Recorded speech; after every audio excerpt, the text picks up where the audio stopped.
fanany voninahitra fandarana afahanao mandre torolalana mazava ivoanao ao anatin'ny zavatsarotra misy anao ampy zay ny aretina ampy zay ny trosana matotra anao ampy zay ny fanilikiliana ampy zay ny enatra sy ny latsa tonga ny fotoana hitafinao ery sy voninahitra fanany voninahitra iarahanao amin'ny lelan'Andriamanitra Pasteur Isidore Andria Nirina fifandraisana 033 40 324 74 fanany voninahitra miaraba tompoko Isidore Andria Nirina manolotra ity fandarana ity faly mifankahita amintsika indray na vita somantsara ny fety ny Pasika izay nataontsika tamin'ny alady lasa teo iny satria nanao fety ny olona dia arabaina daholo tsika samy manana an'izay fomba nitondran'ny Pasika sasany moa zany dia nafantatra ny tena dikany hoe Pasika tany am-piangonana izy tamin'ny alady lasa teo ny sasany efa talohan'izany izy nanao ny Pasika araky ny fatakarany sy ny fandraisan'ny soratra masina ny sasany ray dia sady tsy nakany am-piangonana no tsy nivavaka fa dia nanao fety tao an-trano tiany Jesosy daholo tsika mianakavina izanizy nataizanao tamin'ny fotoana iny dia tian'Andriamanitra ianao tsy azo laviny zany fa tiany Jesosy ianao na iza ianao mandre amin'izao fotoana izao hivavaka isika raha eo misaotra betsaka anao amin'ny anaran'i Jesosy amin'ny fafana indray hitondra ny teninao amreto vahoaka marobe reto androany ny fahasoavanao no mikrineto ary mamonjy olona maro zany fahasoavana izany amin'ny anaran'i Jesosy amen tafiditra ao anatina volana faefatra amin'ny taona isika dia ny volana aprily mankahery andreo fianakavian'ireo olona nanana manjo tao anatin'izay telo volana lasa izay rehefa ireo nalaviny aretina Covid-19 izany dia tetondra afatra ihany koa amintsika mianakavy zay mbola afaka mandrea androany zay ny amin'iny fa ao anatin'ity volana aprily ity sika dia hiditra tanteraka ao anatin'ny atao hoe équilibre manahoana moa izany ny akabiazany fiainan'ny mpino ankehitriny ny mpino kristianina mpanaradian'i Jesosy Kristy no tiako horesahana dia somary mila équilibre satria nahoana mitongilana le izy misy fotoana ny fiainan'ny olona tena ambony be ato amin'ny fari-piainana ny tsy mpino ray aloha ny resahako amin'iny matetika ambony be ato amin'ny fari-piainana ambony be ato amin'ny fidiram-bola ny fanahany tsy mbola voavonjy tsy mbola niaina amin'ny atao hoe famonjeny Jesosy Kristy izy tsy mbola nanandrana zany atao hoe fiainana zanak'Andriamanitra izany tsy mbola nandray an'ilay famelan-keloka miditra ao am-piangonana natao sakramenta fa mbola miaina amina fiainana jentilisa kanefa ny fari-piainany ambony be zay natao hoe déséquilibré ilay fiainana satria ambony be ny fari-piainany ambony be ny fidiram-bolany fa ny fanahany tsy mbola voavonjy ny fanahany tsy mbola tafaray tao amin'i Jesosy tsy mbola miaina amin'ny famonjena izy ary mbola tsy nazo ilay famelan-keloka tamin'ilay rana latsaky Jesosy teo niazy fijaliana ny business ny mandeha tsara vola sy arena trano be ananana izy koa mety hoe tsara fanahy ary eo ny olana mahita ny atsaram-panany sy ny fitiavan'ny olona izy dia mitoky amin'izay toetrany izay dia tsy afaka hieritreritra hoe za andray an'ilay famelan-keloko Jesosy Kristy dia tsy mahay manetry tena iondrika eo anatrehan'ny Kristy izy satria efa mahita ny toetrany tsara baiboly nefa milaza fa tsy laia tsara mitoetranao no amonjenanao fa ny fandraisanao an' Jesosy aloha vao rainao Jesosy eo vao mitaky an'le toetra am'izay fa tsy toetra tsy misy an' Jesosy. Be dehibe ny karazan'olona ohatr' zany ao anatin'ny baiboly anisan'izany zao Cornelio dia kapiteny,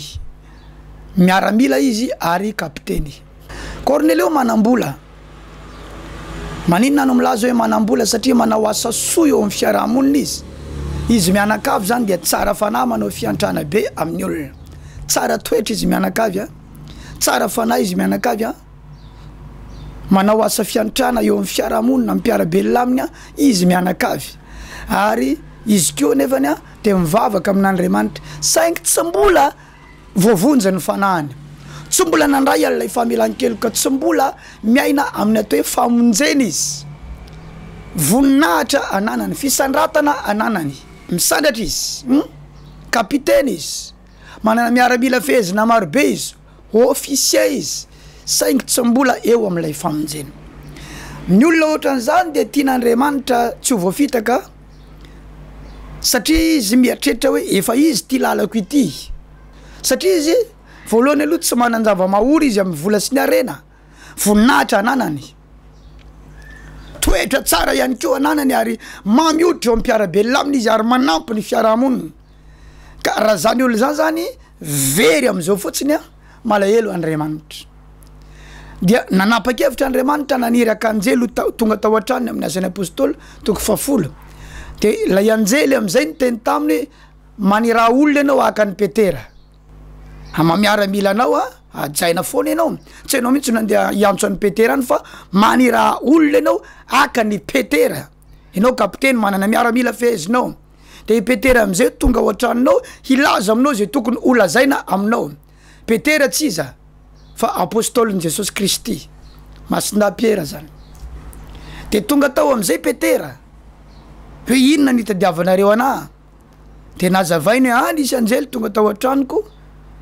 dia niteny tamiko hoe ianao mila saina mankaty. Bon izy Petera, tonga eto aminareo ihany dia zao fahitako azy tsy mizatavan'olona Andriamanitra fa tia no vonjeninareo, dia nambarany teo am'izay ny amin'ny Jesosy tena nandray an'i Jesosy Cornelio sy ny fianakaviana dia natao batisa izy mianakavy eo amin'ny lalam-pamonjena izy. Zany hoe en équilibre tsara ny fiainany nanomboka teo, sady nanana voninahitra ambony fari-piainana, nanana fiainana niady no miaina tamin'ny atao hoe famonjen'i Jesosy Kristy, zay ny atao hoe équilibre. Andriamanitra tsy contre arena, tsy contre voninahitra, tsy contre diplôme. Andriamanitra tsy contre amina fisandratana, tsy contre fiainana tsara, tsy contre fiainana ambony, fa misy fitoriana filazantsara indraindray manao tsinitsinina karazana fiainana ambony kanefa eno tsara fa tena ilaina ny fiainana ambony. Dia misy koa fiainana pino indray miara-panahy ohatrany hoe ambony be fa ny fari-piainana indray ambany be. Inona indray ny voka-dratsiny zay zavatra izay, le ara-panahy ambony be izy efa eo amin'ny famonjena tsara, fa ny fari-piainany ambany be. Ny olona amin'ireny dia lasa ahilikiliky ny olona foana izy, tsy niavy ny olona ary tsy mahavita zavatra firy amin'ny fiainana, eny fa tsy afaky ny tena hoe andray anjara amin'ny fampandrosoana ny fitoriana filazantsara amonjena ny olona. Satria ny filazantsara ny raha lasana bavy mila fampitaovany. Ohatran'izao ataoko zao mitory amina fahitalavitra, vola be ngeny miasa am'izao lazaiko anao fa vola be isan-kerinandro amanetsiny isan-kerinandro no lanina am'izao fitoriana filazantsara isehoako amin'ny fahitalavitra izao. Ary tsy ity fahitalavitra ity ihany zay hitanao ity, fa misy fahitalavitra raha vavy hafa ihany koa mbola ahitanao ary mbola misy ihany koa radio andrenesanao sy ireo mpiara-miasa amiko, amanetsiny isan-kerinandro izany. Ary ny vokatra izany fisehoako amin'ny fahitalavitra mitory filazantsara izany sy ny fandrenesan'ny olona anay amin'ny radio mitory filazantsara izany dia marobe ny olona tonga any ampiangonana nandray tamin'ny télé nandray tamin'ny radio nandray famonjena hoe zay pasteur nahitanao tamin'ny télé zay nandray anao tamin'ny radio de zay natongavana eto de rehefa tonga atao ampiangonana mandray fitaizana ara-tsoratra masina dia voaova ny toetrany voavonjy izy nandray ny fanabiazana ara-tsoratra masina nandray toromarika marobe ara-tsoratra masina de ny ova ny fiainany hitatsika am'izay fa tsy ampy le mivavaka fotsiny aty an-trano i pastera sy ireo mpiara-miasa hitaonan'le olona ho tonga ao ampiangonana tsy ampy zany fa mila fisehoana toy izao ary nahitanay vokany izany matoto izanay hatramin'ny androany am'izao zao vao mihitatra hatrany ampitan-dranomasina ny fitoriana amin'ny alalan'ny tambazotra serasera maro samihafa toy ny YouTube sy ny Facebook ka raha ohatra ka hoe ara-panahy fotsiny ny mpino mahery mivavaka masina marina mahitsy miakanjo maotina mandray herin'Andriamanitra mahay mitory teny kanefa ambany ny fari-piainany matetika koa rehefa ambany ny fari-piainanao tsy hainon'ny olona ianao nininona zavatra teneninao matetika ihany koa rehefa ambany foana ny fari-piainanao midy aminao ny birao rehetrarehetra zay andehananao satria ny olona am'izao mijery anao manomboka eo amin'ny tongotra ao hatreny amin'ny lohanao jereny hatramin'ny kirarinao jereny hatramin'ny fiakanjonao jereny hatramin'ny lohanao raha ohatra ka vehivavy ianao de jereny hatramin'ny volonao namboarina sa tsy namboarina jereny hatramin'ny makiagenao jereny hatramin'ny kirarinao misy olona zany vao mahita azy ny olona de fa idiny ny varavarana idiny ny birao na azafady aza tsy azony ny olona iny na mahazo toerana aza tsy azony ny olona iny dikan'izany misy mpino mahery be ny ara-panahana fa mihidy amin'ny lalana rehetra dia sasatry noroahana fanahina blocage kanefa tsy fanahina blocage tsoniny ao fa lefa izy mihitsy rehefa hitany olona de tiany olona bloquena foana voasakatsakana amin'ny alehany rehetra izy ka tsy ampiny hoe ara-panahy fotsiny fa mila ihany keo manana fari-piainana tsara azo lazainy ihany keo mila ihany keo mba manam-bola de zay ny zavatra nisy teo amin'ny fotoana nafatesan'ny tompo de nisy ka ohatran'izao ao amin'ny marika toko fa 5:10 eo amin'ny andininy fa 3:20 aloha de mahitsika hoe Josefa avy any Arimaty lehilahy manan-kaja izay isan'ny Sinedriona sady niandra ny fanjakan'Andriamanitra koa ary saniditra tao amin'ny Pilato izy ka nangataka ny fatin'ny tompo ary gaga Pilato raha maty Jesosy ka dia niantsony kapiteny ankao aminy izy ka nanontaniany azy na efa maty ela izy na tsy ary efa nahareta amin'ny kapiteny izy dia nomeny an Josefa ny faty ary izy nividy ariry madinika dia nampidiny ny fatin'ny Jesosy ka nofinosiny ariry madinika ary naleviny tao amin'ny fasana izay nolavana tamin'ny vatolampika dia nanako dia vato eo amin'ny varavaran'ny fasana izy ary Maria Magdalena sy Maria ren'i Jesosy dia nijery azy nijery zay nametrahany azy nisy lehilahy anankiray teto i Jodasy tia vola loatra noho ny amin'ny fitiavany vola dia nanantona ny lohany mpisorona izy le tompona ndraikitra ara-pivavahana tamin'ny fotoan'androny hoe ohatrinona no omenareo fa atolotra anareo i Jesosy atoroko anareo hoe aiza no misy azy asehoko anareo ny toerana misy azy ahafahanareo misambotra azy tia vola loatra i Jodasy dia noho ny amin'ny vola dia nanaiky namadika an'Andriamanitra izy nivadika tamin'Andriamanitra izy nomena azy ny vola sekel 30 rehefa nomelohana am'izay Jesosy nanenina mafy izy hoe namadika raha marina de tsy nasoa azy ihany lay vola iny rehefa avy eo fa lasa navery ny tany amin'ilay lohany mpisorona teo zareo zay tsy makaniny fa asanao ny ianao ny teanao any asanao ny ianao de nariany na tsipiny teo am-piangonana teo amin'ny tempoly lay vola teo izy ny olona zay tsy mampiasa an'io fa vidiny raha io de nalaina le vola nangonina de nividianana sa de natao fahasambainy lay sahany hovidiana rehefa avy eo de i Jodasy lasa nandeha nananto tena nanao tadimody maty izy. Hitanao ny vola be azony androany vokatry ny fivadiany tamin'Andriamanitra sy tsy firarahinan'Andriamanitra na mbola tsy nasoa azy ihany taty aorina maty izy ary tsy nitondra na ny ariary tam'ilay vola sekely 3 de hitantsika am'izay ny vola tsy tena laharam-pahamehana tsy ho no ambony indrindra fa ny famonjen'ny Jesosy Kristy satria possible ianao ahazo marobe androany, possible ianao hanana azy marobe androany kanefa rehefa maty ianao tsy mitondra na ny ariary amin'inona lakilena tomobile tsy entinao, lakilena trano tsy entinao, lakilena tiroara tsy entinao, lakilena coffre fort tsy entinao fa enao rerina mandeha de iona amin'ny fitsaran'i Jesosy zay efa voalaza fa hitsarany velona sy ny maty. Ka raha ohatra ka ny volany nataonao ambony no ny famonjena ny fanahinao izay hiatrika ny fitsaran'Andriamanitra dia voalohany aloha zany enao mety ahazo tahaka ny Jodasy fa tsy asoanao ihany iny rehefa avy eo ary very ny fanahinao. Zay zany zavatra ilaina ny afataratsika an'izay zavatra zay fa mbola misy zavatra ambony noho ny famonjena, ambony noho ny vola dia ny famonjena saingy ny vola tsy maintsy ilaina fa tsy hoe mila voavonjy de tsy rarahiko ny vola tsia enao tsara fa ny ara-panahy tsy midika akory hoe tsy ilaina ny vola satria mivavaka be anao ara-panahy be anao dia ambanimbaninao daholy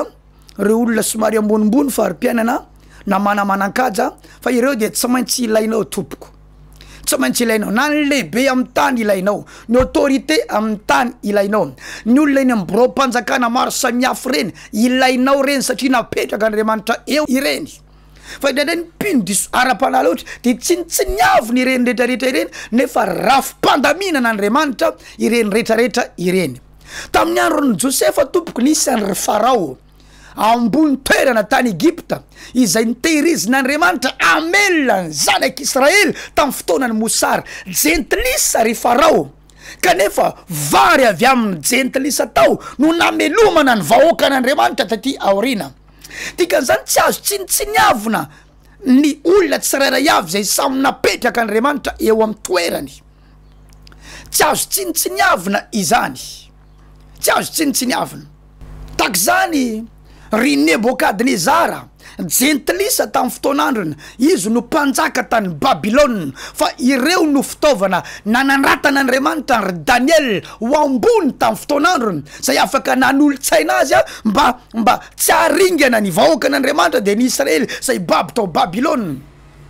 Maro amin'ny mpino no ara-panahy ambony fa manao tsinitsinina ny fiainan'ny olona ambony sy ny olona napetraka Andriamanitra amin'ny toerana de mijanona ao ambany mandrakariva izy ara-panahy fa tsy manan-kaja, ara-panahy fa ahilikiliky ny olona, ara-panahy fa tsisy vola, ara-panahy fa tsy afaka andeha lavitra amin'ny fiainany. Rehefa maty am'izay ny tompo teo amin'ny hazo fijaliana nandositra daholo ny ankabeazan'ny mpianatra ny tompo fa olona vitsivitsy sisa teo akaiky ny hazo fijaliana teo anisan'ireny ry Marie Magdalene sy Marie renin'i Jesosy nibanjana ny Jesosy izay efa voaomby teo amin'ny hazo fijaliana teo fa ny ankabeazan'ireo mpianatra ireo nitsoka daholy. Ara-panahy be ry Marie Magdalene sy ry Marie renin'i Jesosy saingy ambany fari-piainana de tsy afaka manao ninina ankoatra ny mitomany sy miteny hoe raha io tompo, raha io tompo,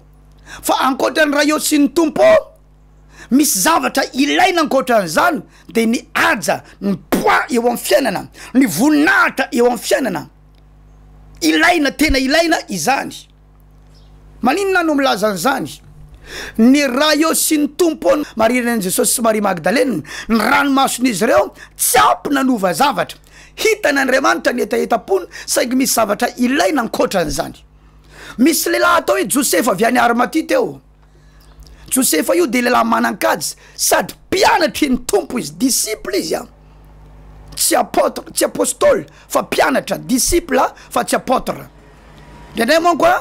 ny atao hoe mpianatra ny tompo de voasokajy ao matetika na ny apôstôly na mpianatra tsotra samy voafaoka ao daholy fa misy natao hoe mpianatra amin'ny teny frantsay disciple, reo olona mpanara dian'i Jesosy mandray ny fampianarana avy amin'i Jesosy. de misy koa ny atao hoe apôstôly na apôtre de ireo 12 voafidy manokana nomena fahefana talohan'ny namany rehetra. De io Josefa avy any Arimatia io lehilahy manan-kaja misy haja izy zany, synegiona izy, mpiasa ny assemblée izy, sady mpiandraikitra mafana fo tao amin'ny fiarahana tamin'i Jesosy, mpiasa ny assemblée izy, mpiasa ny synegiona zany, manan-kaja izy, de nanam-bola ihany koa izy. Io lehilahy nanana poids tamin'ny fotoan'androny a, io am'izay a rehefa hitany fa maty ny tompo, io nandeha nangataka fiaonana manokana tamin'ny mpitsara, tsy ny olona rehetra no afaka andeha iona amin'ny mpitsara. Marie Magdalena tsy ny rarahiny mpitsara, Marie renin'i Jesosy tsy nahoan'ny mpitsara, fa raha vonandreo hoe i Josefa ao ny mpitsara amin'io mbola sorena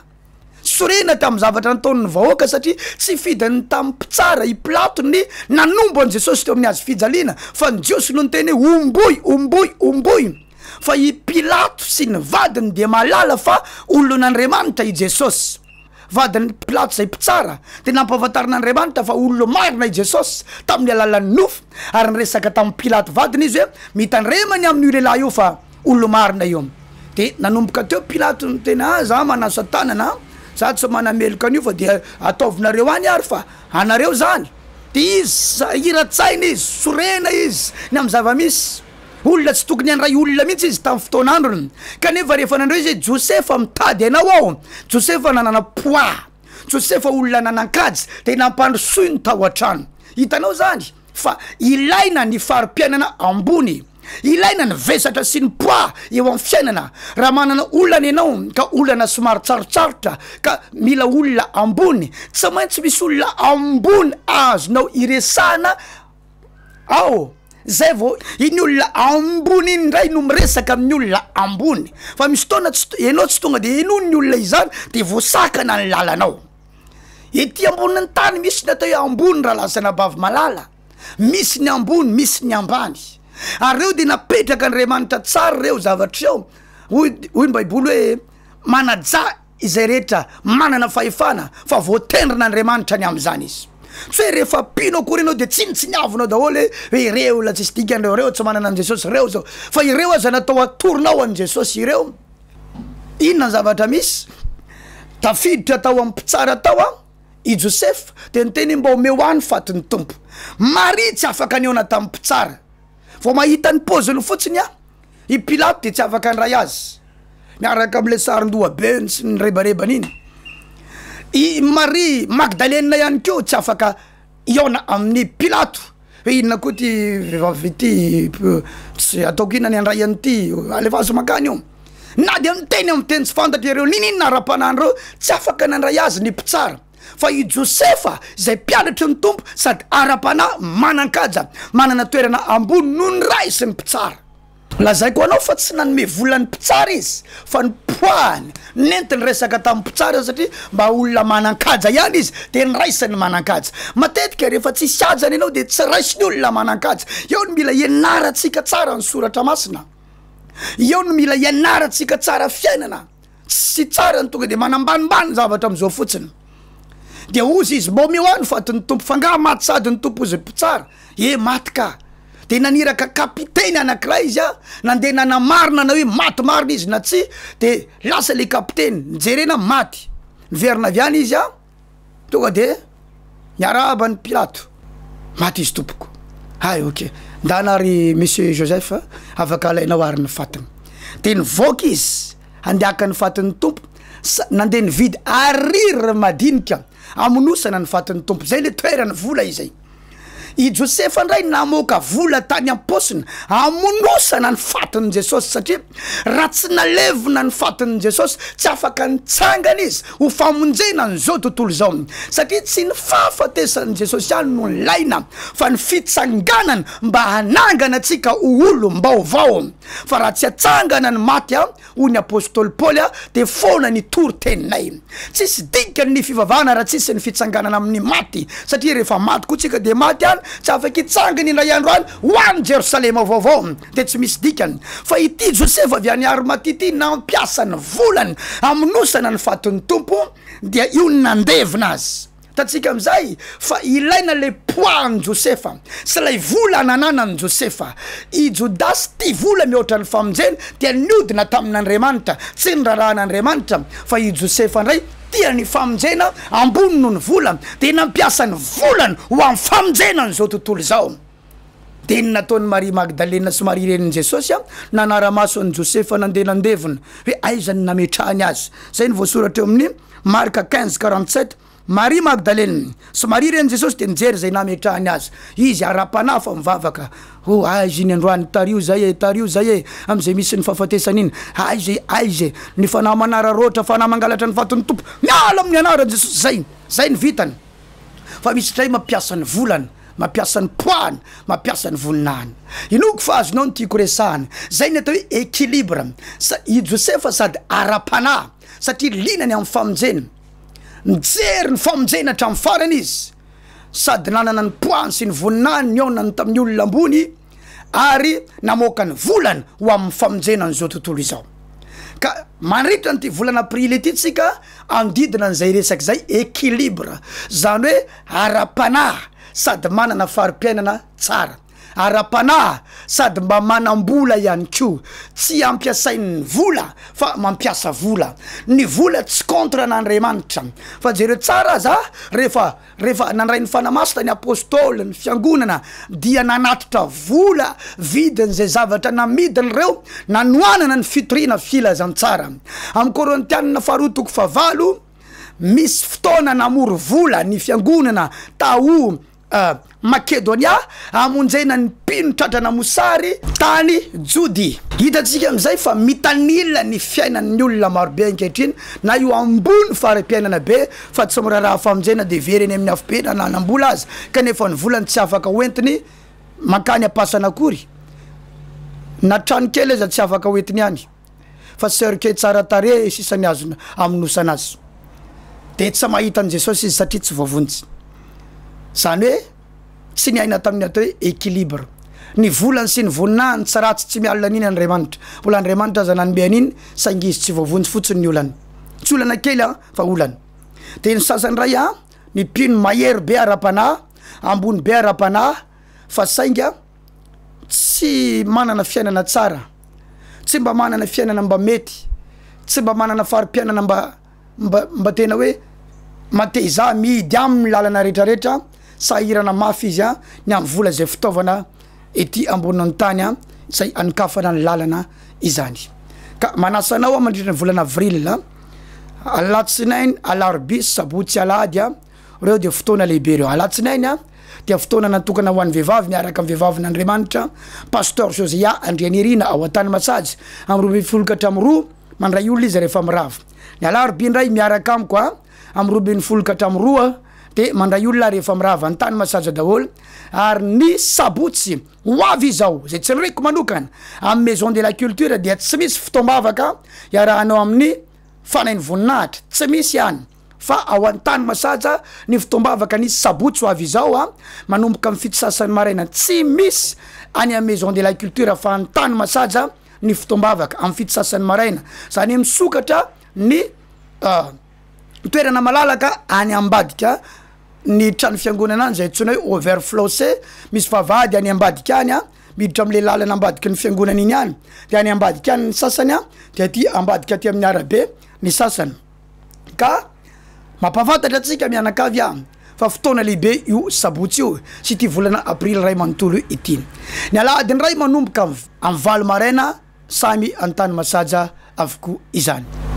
fanamariana mbola ao anatin'ny amena ra-pahasalamantsika zao mitondra arovava sy orina misy ny fanasana tanana amin'ny rano sy ny savony de samy tain'Andriamanitra tompoko